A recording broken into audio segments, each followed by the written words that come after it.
जय श्री हरि विष्णु भक्तों। आज हम आपको सुनाने जा रहे हैं कार्तिक मास में प्रतिदिन सुने जाने वाली भक्ति और श्रद्धा से भरी एक पवित्र कथा, जो दो बुढ़िया के कार्तिक स्नान की अद्भुत कहानी है।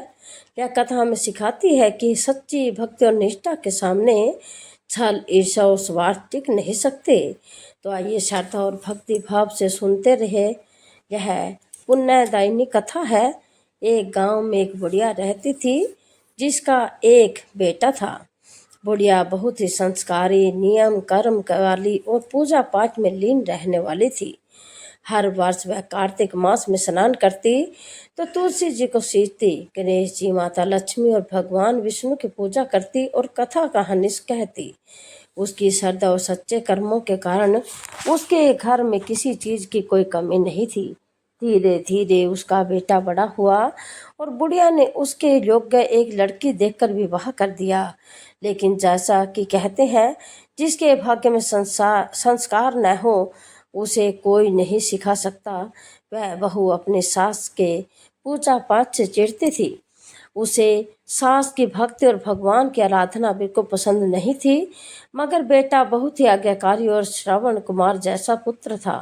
वह अपनी माँ का कहना मानता, इसलिए बहू चाह कर भी कुछ नहीं कह पाती थी।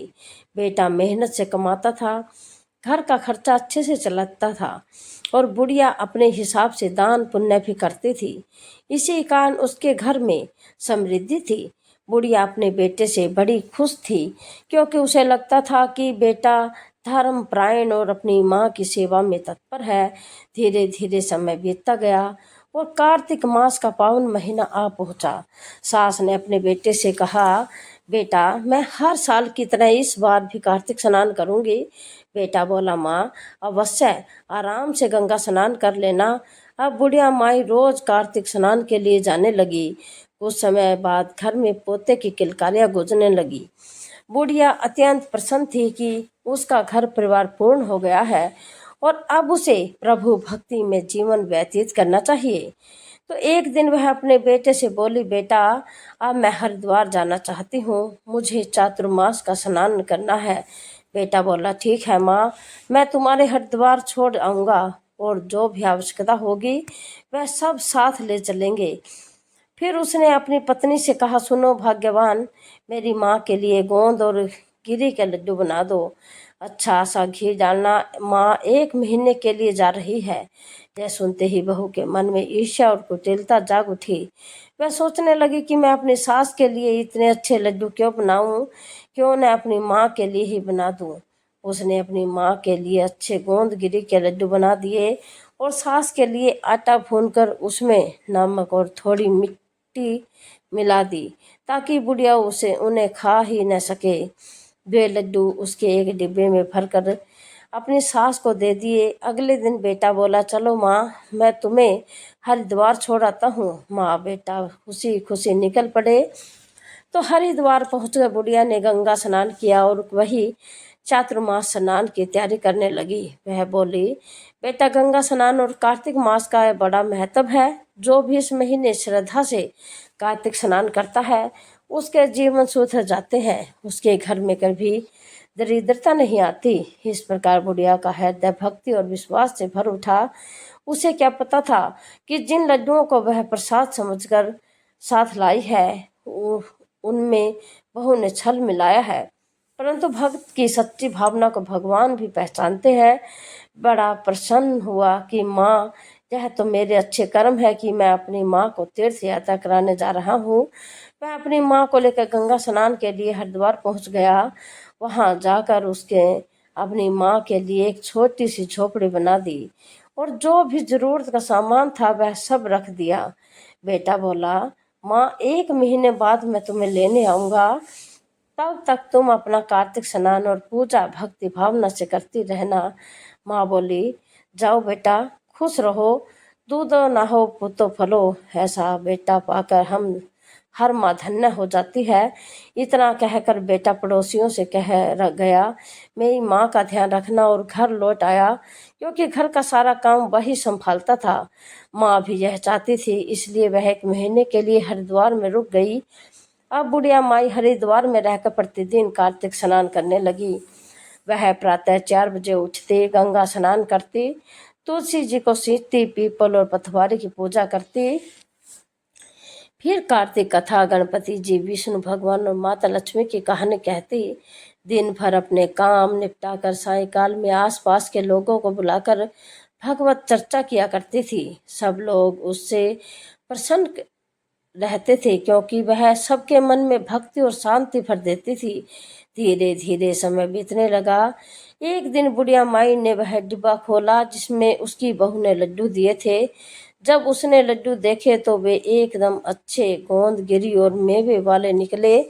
वह बड़ी प्रसन्न हुई और बोली, वाह, मेरी बहू ने कितने प्रेम से कितना घी डालकर लड्डू बनाए हैं। उसे यह ज्ञात नहीं था कि भगवान ने उन मिट्टी और नमक वाले लड्डुओं को प्रसाद रूप में बदल दिया है।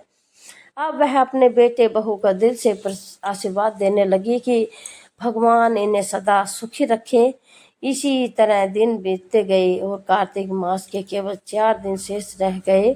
एक रात वह अपनी झोपड़ी में बैठी कीर्तन कर रही थी। तभी अचानक दरवाजे पर किसी ने दस्तक दी। बुढ़िया ने पूछा, कौन है भाई? बाहर से आवाज आई, माँ सावन हूँ। बुढ़िया बोली, आओ बेटा सावन, भूख लगी है तो लड्डू खा लो। तो सावन महीने के तो बड़ी महिमा होती है जब कावड़िए भगवान भोलेनाथ को जल चढ़ाते हैं। और सावन ने लड्डू खाया और जाते जाते झोपड़ी को लात मार दी। उसी क्षण झोपड़ी का एक सिरा सोने का बन गया। अगले दिन भादो आया तो बुढ़िया माई उससे भी बोली कि भूख लगी है तो आजा लड्डू खा ले। और उसने महीने के तो भगवान श्री कृष्ण का जन्म मनाया जाता है। कितना शुभ समय होता है। भादो ने लड्डू खाया और आशीर्वाद दिया और उसने भी जाते जाते झोपड़ी को लात मारी, जिससे झोपड़ी का दूसरा कोना भी सोने का हो गया। तीसरी रात अश्विन महीना आया और दरवाजे पर दस्तक दी। बुढ़िया बोली, कौन है? आवाज आई, मैं अश्विन हूँ। तो बुढ़िया ने कहा, आजा बेटा लड्डू खा ले। अश्विन महीने में तो पितृपक्ष और नवरात्र आते हैं, बुराई पर अच्छाई की विजय होती है। अश्विन ने भी लड्डू खाया और जाते समय झोपड़ी को एक लात मारी, जिससे तीसरा सिरा भी सोने का बन गया। अब चौथा और अंतिम दिन आया, कार्तिक मास का पावन दिन। दरवाजे पर दस्तक हुई। बुढ़िया ने पूछा, कौन है? आवाज आई तो बोला कि मैं कार्तिक हूँ। बुढ़िया बोली, आओ बेटा, कार्तिक मास कितना पवित्र होता है। इस महीने दीपावली और दशहरा आते हैं, भगवान की पूजा होती है और बुराई पर अच्छाई की जीत होती है। तो कार्तिक भी अंदर आया, लड्डू खाया और जाते जाते झोपड़ी को आशीर्वाद स्वरूप एक लात मारी। इस बार पूरी झोपड़ी सोने की बन गई।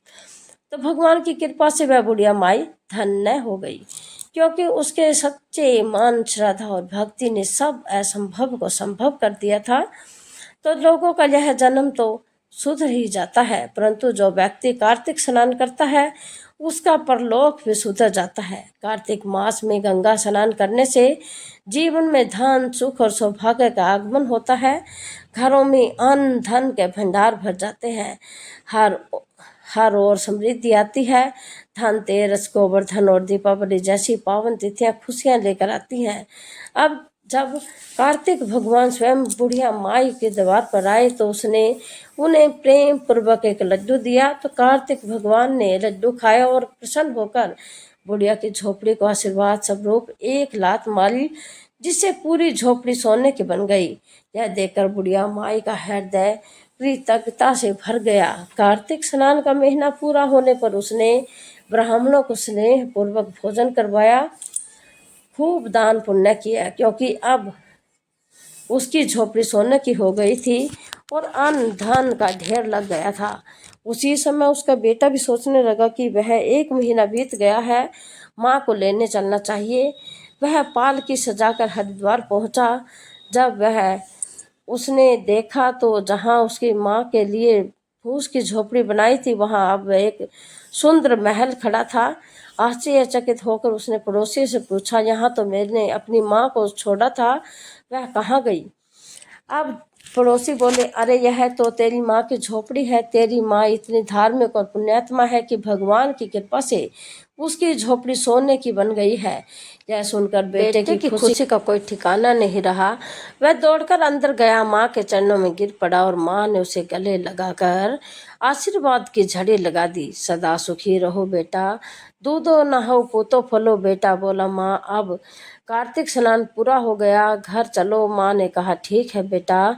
उसने जितना सोना चांदी भरा जा सकता था थैले और गाड़ियों में लाद लिया और शेष सब हरिद्वार के लोगों को दान कर दिया। कहते हैं जितना दान करो उतना ही भंडार बढ़ता है। यही हुआ उस पुण्यात्मा बुढ़िया के साथ। अब बेटा बड़े गाजे बाजे और श्रद्धा के साथ अपनी माँ को लेकर लौटा। जब गांव पहुंचा तो बैंड बाजे की आवाज सुनते ही बहू चौंक गई। उसके मन में सोचा, अरे यह कैसी बुढ़िया आ रही है जिसके स्वागत में इतना धूमधाम हो रहा है। लोगों में चर्चा होने लगी, अरे बुढ़िया बड़ी तत्शील है, कार्तिक भगवान ने उस पर पार कृपा की है। हे राधे दामोदर, जैसी कृपा बुढ़िया पर भी की वैसी ही सब पर करना। सब लोग बुढ़िया के गुणगान करने लगे। जब यह बातें बहू के कानों में पहुंची तो वह भीतर ही भीतर जलने लगी। आखिर सास ने ऐसा क्या कर दिया कि सब उसकी तारीफ कर रहे हैं। तभी पड़ोसन आकर बोली, अरे बहू तेरी सास आ रही है, जल्दी आरती की थाल सजा ले। बहू ने ताने भरे स्वर में कहा, अरे सास आ रही है तो कौन सा तीर मार कर आ रही है जो आरती उतारूं। पड़ोसन बोली, अरे तेरी सास सोना चांदी भर कर ला रही है। यह सुनते ही बहू का चेहरा उतर गया, पर ऊपर से उसने जैसे तैसे आरती का थाल सजाया। जब पति ने पाल की द्वार पर रोकी तो बहू भीतर से कुंडा से भरी थी। फिर भी आरती उतारी। बुढ़िया ने प्रेम पूर्वक आशीर्वाद दिया, सदा सुखी रहो बेटी, दूधो नहाओ पोतो फले। अब उनके मन में ईर्ष्या और भी बढ़ गई। वह सोचने लगी, आखिर इस बुढ़िया ने ऐसे क्या किया कि इतना सोना चांदी ले आई। बुढ़िया ने सादगी से कहा, बेटी मैं तो केवल कार्तिक स्नान करने गई थी और यह सब कार्तिक भगवान की कृपा है। बहू सुनती रही, पर उसके मन में एक नई योजना पनपने लगी कि उसका माई का गरीब था और वह सोचने लगी, अगर मेरी सास इतनी संपत्ति लेकर लौटी है तो अगली बार मैं अपनी माँ को हरिद्वार भेजूंगी। वह भी कार्तिक स्नान करेगी और ढेर सारा सोना चांदी लाएगी, फिर मेरा मायका भी अमीर हो जाएगा। उसने अपनी माँ को सारी बातें बताई। धीरे धीरे अगला वर्ष आया और धीरे से कार्तिक महीना प्रारंभ हुआ। अब बहू ने अपनी माँ के लिए बड़े प्यार से लड्डू बनाए। घी गोंद और मेवे से भरपूर तर घी में तले हुए लड्डू एक डिब्बे में भरकर पति से बोली, जाओ मेरी माँ को गंगा स्नान के लिए हरिद्वार छोड़ाओ। पति बोला, ठीक है, सास भी माँ के समान होती है, यह धर्म का काम है, तीर्थ पुराना पुण्य का कार्य है। वह अपनी सास को हरिद्वार छोड़ आया। झोपड़े बनाकर बोला, माता जी 1 महीने बाद लेने आऊँगा, तब तक गंगा स्नान करिए, कार्तिक के महिमा का गुणगान करिए और भक्ति में मन लगाइए। इतना कहकर वह लौट आया, पर बहू की माँ तो लालच में आई थी। उसे भक्ति या स्नान में कोई रुचि नहीं थी। वह दिन चढ़े तक सोती, जब मन होता नहाती, बेटी के लिए दिए लड्डू खाकर मजे से रहती। पूजा पाठ से कोई लेना देना नहीं था। पड़ोसी सोचने लगे, पहले वाली बुढ़िया तो कितनी धार्मिक थी, 4 बजे उठकर स्नान करती थी, कथा कहती, और वह आई है तो दिन चढ़े तक सोती रहती है। धीरे धीरे महीने के 4 दिन शेष रहे, तभी सावन आए और दरवाजे पर दस्तक दी। बुढ़िया बोली, कौन है? आवाज आई, मैं सावन हूँ, भूख लगी है, एक लड्डू दे दो। बुढ़िया झल्ला कर बोली, मेरे पास कुछ नहीं है, जा यहाँ से। सावंत को भगा दिया। उसने झोपड़ी को लात मारी, एक सिरा गिर गया। अगली रात भादो आया। बोला, माँ मैं भादो हूँ, भूख लगी है। वह गुस्से से बोली, सोने नहीं देते, निकल जा यहाँ से। भादो ने भी एक लात मारी, दूसरा सिरा गिर गया। तीसरी रात अश्विन आया। दरवाजा खटखटाया। बुढ़िया बोली, वह कौन है? कौन आया है मुसीबत लेकर? भूख लगी है तो क्या मैं तेरे लिए भोग बनाऊंगी, जा भाग यहाँ से। अश्विन ने भी झोपड़े को लात मारी। तीसरा सिरा गिर गया। तो चौथी रात कार्तिक स्वयं आया। विनम्रता से दरवाजा खटखटाया। बुढ़िया केवल कंबल ओढ़े, भाग जा यहाँ से, नहीं तो मारूंगी। दिन पहले आए, मेरी झोपड़ी तोड़ गए, अब तू भी आ गया। यह सुनकर कार्तिक दुखी हो गया। बुढ़िया ने झंडा उठाया, कार्तिक के पीछे दौड़ी। तभी कार्तिक बोला, दुष्ट, तूने न भक्ति की, न पूजा की, न सम्मान किया, इसलिए तू गधी बनेगी। इतना कहती वह बुढ़िया गधी बन गई।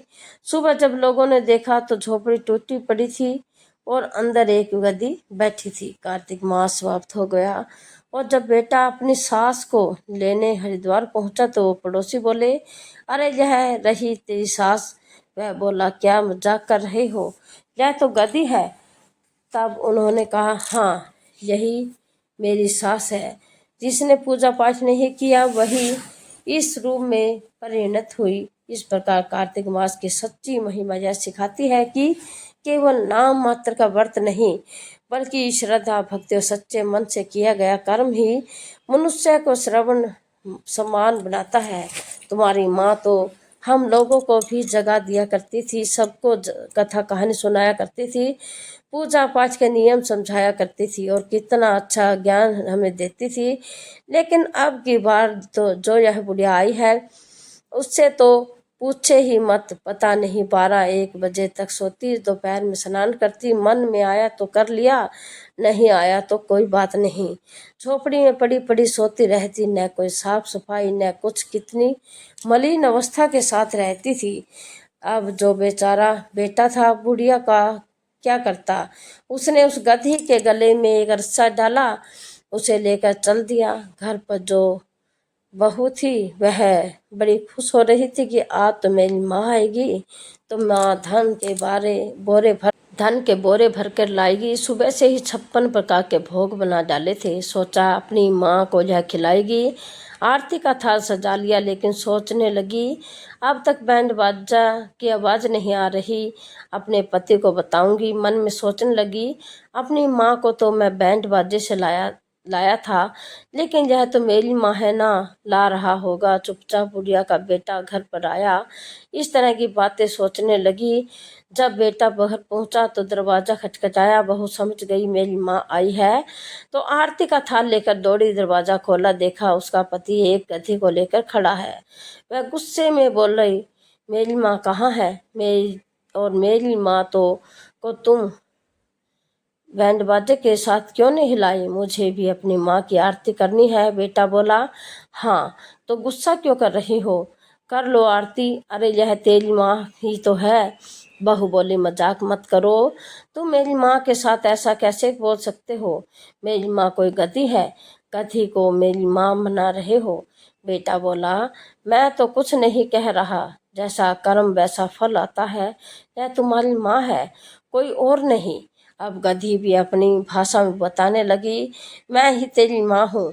बेटे ने गर्दन हिला हिला कर गधी से कहा, परे हट, कैसी गधी लेकर आया है, मेरे पीछे पड़ रही है। गधी बोली, गधी नहीं, यह तेरी माँ है। अब बहू को मानना पड़ा कि यह मेरी माँ है। वह बड़ी रोने लगी, मेरी माँ गधी कैसे बन गई। अब बहू, बेटा और बुढ़िया ने निर्णय लिया कि किसी जानकार विद्वान को बुलाया और पूछे कि यह गधी कैसे बन गई। बेटे ने पुरोहित जी को बुलाया और पूरी बात बताई। पुरोहित जी ने सुना और बोले, हे बेटी, तुम्हारी माँ ने जो कार्तिक भगवान का अपमान किया है, इसलिए उसे श्राप मिला है। अब यह गधी बन गई है। जब कार्तिक महीना आएगा और तुम्हारी सास स्नान करेगी तो इस स्नान से वह अपने वास्तविक रूप में आ जाएगी। अब बहू ने गधी को आंगन में बांध दिया तो खाना पानी दिया। बच्चे थोड़े नटखट थे, कभी शोर मचाते तो 1-2 डंडे से संभालते। बुढ़िया बच्चों को संस्कार देती थी, वह अपनी दादी से चिपके रहते। बहू को अब अपनी गलती का एहसास हुआ। मन ही मन सोचने लगी, मैंने अपनी सासू माँ को कभी तवज्जो नहीं दी, हमेशा पक्षपात किया, अपमान किया। वह अपनी सासू माँ के पैर पकड़कर रोने लगी। सासू माँ ने समझाया, बेटी, इसमें कोई बात नहीं, तुझसे जो गलती हुई उसका प्रायश्चित कर रही हो, तूने अपनी गलती मान ली तो भगवान सजा माफ कर देंगे। धीरे धीरे समय बीता, महीने पर महीना बीते और कार्तिक महीना आ गया। बुढ़िया स्नान करती, गंगा स्नान करती, तुलसी सींचती, पथवारी और पीपल सींचती, कहानी सुनाती और नहाने का पानी गद्दी पर डाल देती। यह रोज का नियम बन गया। अतः पूर्णमासी का दिन आया। बुढ़िया ने बेटे से कहा, ब्राह्मणों को बुलाओ, भोजन करवाओ और दान दक्षिणा दो। बेटे ने ब्राह्मणों को बुलाया, हवन कराया, पूजा पाठ हुई, कार्तिक का महात्म्य सुनाया गया और नहाने का पानी गद्दी पर डाला गया। कार्तिक के महात्म्य और बुढ़िया के स्नान के पानी से गधी अपनी असली रूप में लौट आई। उसने बुढ़िया के पैर पकड़कर कहा, समधन जी, मुझे माफ कर दो, मैं अज्ञानी और लालची थी। सत के बल से नहाई तो भगवान प्रसन्न हुए, लालच से नहाई तो सजा मिली। अब बुढ़िया, उसकी बहू, बेटा और सास सभी हर साल कार्तिक स्नान करने लगे। बुढ़िया का गांव में मान सम्मान बढ़ गया। पड़ोसी उसकी सलाह लेने लगे। कार्तिक के समय बुढ़िया सबको कहानी सुनाया करती थी। सब लोग बुढ़िया माई की जय जयकार करते, जो उसकी देखी देखी कार्तिक स्नान करते। गांव और गली के सभी लोग कार्तिक स्नान करने लगे। कार्तिक का महिमा अपरंपार है। ये कार्तिक भगवान, हे दामोदर राव, हे भगवान विष्णु, हे माता लक्ष्मी, हे तुलसी मैया, बहू और सास के जैसी सभी को आपकी कृपा प्राप्त हो। जो यह कहानी सुन रहे हैं उनकी सभी मनोकामनाएं पूर्ण हो, उनके घर में धन के भंडार भरे और सुख समृद्धि प्राप्त हो। श्री हरि विष्णु और तुलसी माता की कृपा सब पर बनी रहे। प्रेम से बोलिए जय श्री विष्णु, जय तुलसी माता। ऐसे ही और भी रोचक और आध्यात्मिक वीडियो के लिए चैनल को लाइक जरूर से जरूर करो। दोस्तों, आपको ये कथा कैसी लगी कृपा करके हमें ज़रूर बताइएगा और अपने दोस्तों के साथ शेयर जरूर कीजिएगा और कमेंट में ज़रूर बताइएगा। बोलिए जय श्री हरि।